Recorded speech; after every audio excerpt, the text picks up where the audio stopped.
Le protestantisme émerge dans un contexte complexe et tumultueux en Europe au début du XVIe siècle, marqué par une crise profonde au sein de l'Église catholique, une transformation intellectuelle portée par la Renaissance, ainsi que des bouleversements sociaux et politiques qui ont préparé le terrain pour un changement radical dans la sphère religieuse. Cette période de transition a vu s'accumuler des tensions qui ont finalement conduit à la Réforme, un mouvement qui allait redéfinir le christianisme occidental. Crise morale et institutionnelle. À l'aube du XVIe siècle, l'Église catholique, institution centrale de la vie spirituelle et intellectuelle en Europe depuis le Moyen Âge, faisait face à une érosion de sa crédibilité. De nombreux fidèles et clercs eux-mêmes percevaient une dérive dans les pratiques de l'Église, souvent jugées éloignées des idéaux évangéliques. Parmi les abus les plus critiqués figurait la vente des indulgences, un système par lequel les croyants pouvaient, contre une somme d'argent, obtenir une réduction des peines associées au purgatoire, soit pour eux-mêmes, soit pour leurs défunts. Cette pratique, bien que soutenue par l'Église comme un moyen de financer des projets tels que la construction de la basilique Saint-Pierre à Rome, était vue par beaucoup comme une exploitation cynique de la foi populaire. Cette perception de corruption s'étendait également à d'autres aspects, comme le népotisme au sein du clergé, où des postes ecclésiastiques étaient souvent attribués en fonction des liens familiaux, plutôt que du mérite spirituel, ou encore le luxe ostentatoire de certains dignitaires religieux, en contraste frappant avec la pauvreté de nombreux fidèles. C'est dans ce climat de mécontentement que Martin Luther, un moine augustin allemand basé à Wittenberg, a pris une initiative décisive. Profondément troublé par la vente des indulgences, qu'il considérait comme une trahison des enseignements bibliques sur le salut par la grâce, il rédigea en 1517 ses célèbres 95 thèses. Ce document, initialement destiné à un débat académique parmi les théologiens, dénonçait vigoureusement cette pratique et appelait à une réforme en profondeur de l'Église. Affichées, selon la tradition, sur la porte de l'église du château de Wittenberg, ces thèses ont rapidement circulé grâce à l'imprimerie, captant l'attention d'un public bien au-delà des cercles académiques. Cet acte symbolique est largement reconnu comme l'étincelle qui a déclenché la réforme protestante, ouvrant la voie à une remise en question systématique de l'autorité ecclésiastique et des doctrines établies. Parallèlement aux crises internes de l'Église, la Renaissance joua un rôle clé dans la préparation intellectuelle de la Réforme. Ce mouvement culturel, né en Italie au XIVe siècle et s'étendant progressivement à l'Europe du Nord, reposait sur un retour aux textes classiques de l'Antiquité grecque et romaine, ainsi qu'à une valorisation de l'étude directe des sources.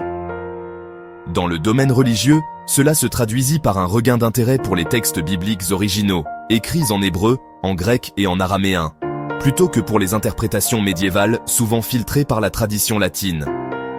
Des érudits humanistes, tels que l'érudit néerlandais Erasme de Rotterdam, se mirent à produire des éditions critiques de la Bible, comme son Nouveau Testament grec, publié en 1516.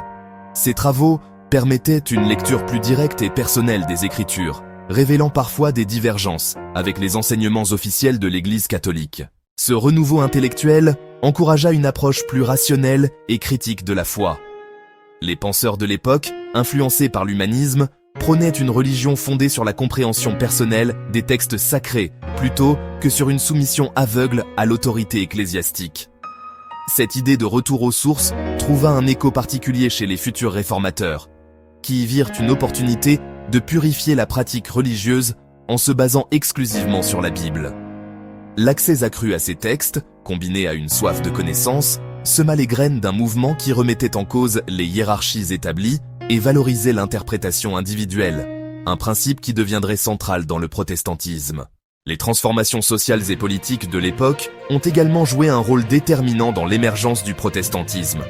À cette période, l'Europe voyait l'essor des monarchies nationales, qui cherchaient à consolider leur pouvoir face à l'autorité impériale et papale.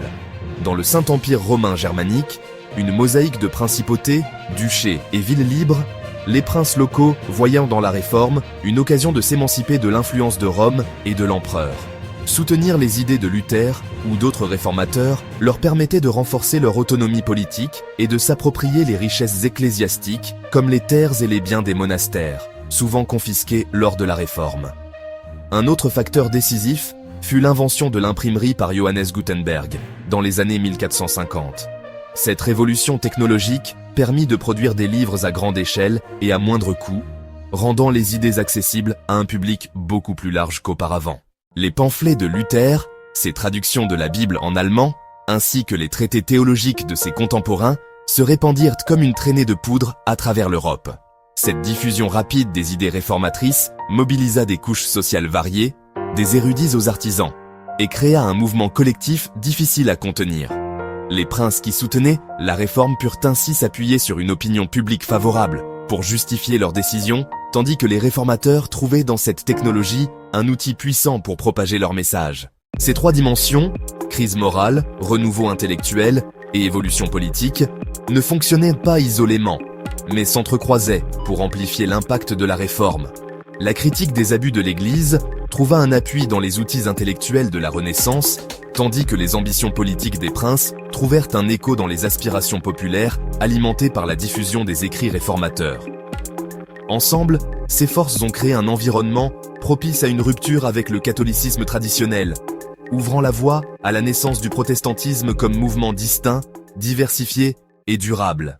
Ce contexte riche et multidimensionnel explique pourquoi le protestantisme ne fut pas seulement une réaction religieuse, mais aussi une transformation sociale et culturelle qui allait laisser une empreinte profonde sur l'histoire européenne et mondiale.